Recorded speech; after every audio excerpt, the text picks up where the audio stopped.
This is a true horror story. My neighbor was watching me sleep. The first thing I noticed wasn't the cold air hitting my face. It was the smell. Wet earth and cigarette smoke. Stale and sharp. Dragging itself through my bedroom window like an uninvited guest, my curtains swayed inward, dancing with a breeze I never invited. The streetlight outside painting long, skeletal shadows across my duvet. I froze, heart hammering against ribs that suddenly felt too fragile to contain it. The window latch sat undone, the tiny metal arm hanging limp and useless, scratched raw like someone had forced it with a blade. My phone read 3:17 a.m. when I finally moved, fingers numb as I pulled the duvet tight around my throat. That's when I saw them. Dark, damp impressions pressed into the pale carpet. A trail of bare footprints leading from the windowsill straight to the foot of my bed. They weren't mine. The arches were too high. The toes splayed wider. Each print deep enough to show the walker had stood there for a long time. I pressed my own foot beside the nearest one, trembling, watching my smaller outline disappear inside the stranger's like a child's shoe inside a man's boot. The carpet fibers were still crushed, still cool. I didn't scream. I didn't run. Something primal and ancient locked my joints in place. A prey animal's instinct screaming that motion triggers pursuit. The footprints didn't lead back to the window. They stopped at my bed. Only one set returned. He had stood at my feet, inches from my ankles, and watched me breathe. How long? Hours. The whole night? My throat closed around a sound that wasn't a sob and wasn't a whimper. Just air escaping a lung that forgot how to work. The streetlight flickered once, twice, and the shadows on my ceiling stopped moving. Police took 47 minutes to arrive. 47 minutes I spent locked in my bathroom with a hairspray can and a pair of scissors, listening to the house settle and convince myself every creak was him still inside.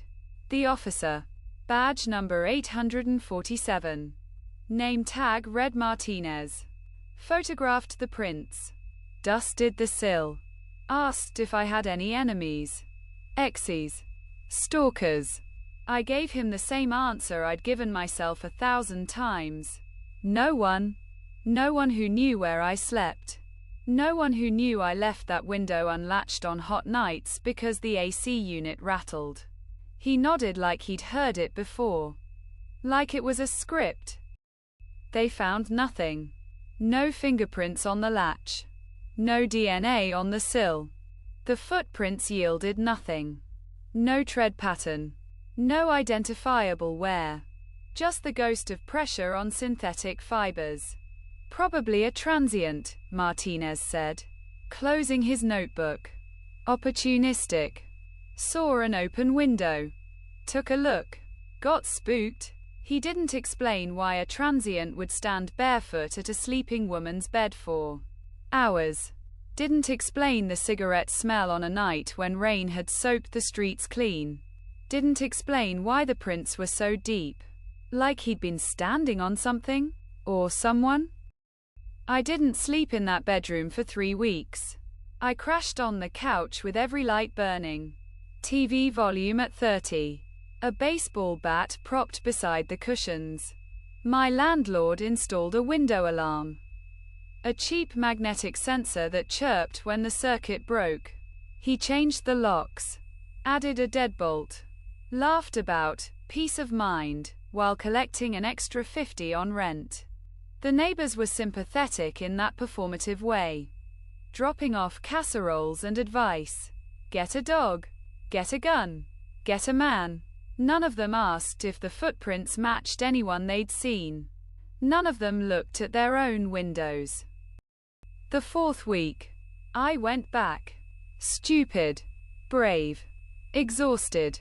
The bedroom looked exactly as I'd left it. Sheets washed twice. Carpet shampooed until the fibers stood stiff and chemical smelling. I latched the window, locked it, tested it 6 times. The alarm chirped its satisfying beep asterisk when I cracked it an inch for air. I fell asleep to the hum of a white noise app. Phone clutched in one hand, the other wrapped around the bat handle tucked under my pillow. At 3:14 a.m., the alarm didn't go off. The window didn't open, but the mattress dipped behind me. I didn't turn. I couldn't turn. Every instinct screamed that seeing him would make it real. And unreal things can't hurt you. The weight shifted, knees pressing into memory foam. The slow, deliberate crawl of someone who knows exactly where the springs don't squeak. A hand settled on my hip through the duvet. Not gripping, not squeezing, just resting. Palm flat, fingers splayed, thumb tracing a slow circle on my hip bone. The heat of it seeped through fabric and skin and muscle, branding me. He smelled like rain and tobacco and something sweet underneath. Vanilla. My own body wash. "You changed the sheets," he whispered. His voice was ordinary. The voice of a barista asking for your order. A coworker saying good morning. I liked the blue ones better. They smelled like you for days. His thumb stopped moving. Pressed down hard enough to bruise. "But these will do. You use the same detergent." I checked. The white noise app on my phone stuttered, looped, kept playing rain sounds that didn't match the dry night. My fingers found the bat handle. My thumb found the power button. I didn't swing.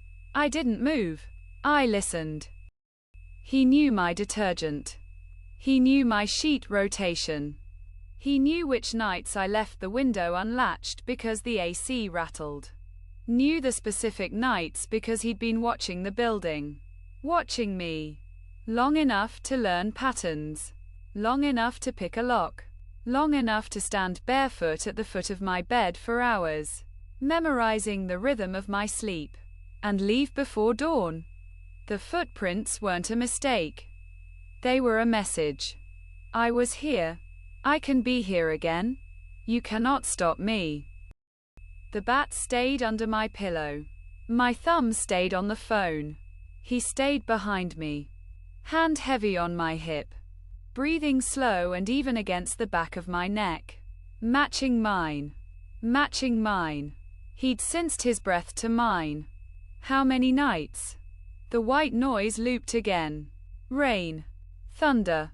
A sound like a window latch clicking open. But the alarm didn't chirp.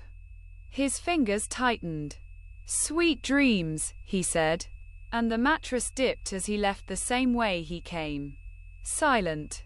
Patient. Entitled. While I lay perfectly still. Awake. Listening to the rain that wasn't falling. The police report lists it as unfounded. No evidence of entry. No fingerprints. No DNA. The alarm company tested the sensor. Functioning perfectly. The landlord refused to break the lease. "You're safe," Martinez said. Not meeting my eyes. "He's gone, but the blue sheets are gone too. I threw them out. Burned them in a parking lot behind a gas station at 2 a.m. Watching synthetic fibers melt into black smoke that smelled like him. Now I sleep on the couch. With the lights on. The TV loud. The bat beside me. And every night at 3:14. I wake up. Just for a second. Just long enough to check the window. Just long enough to wonder if tonight's the night he stops leaving footprints. Subscribe for more terrifying true stories every day.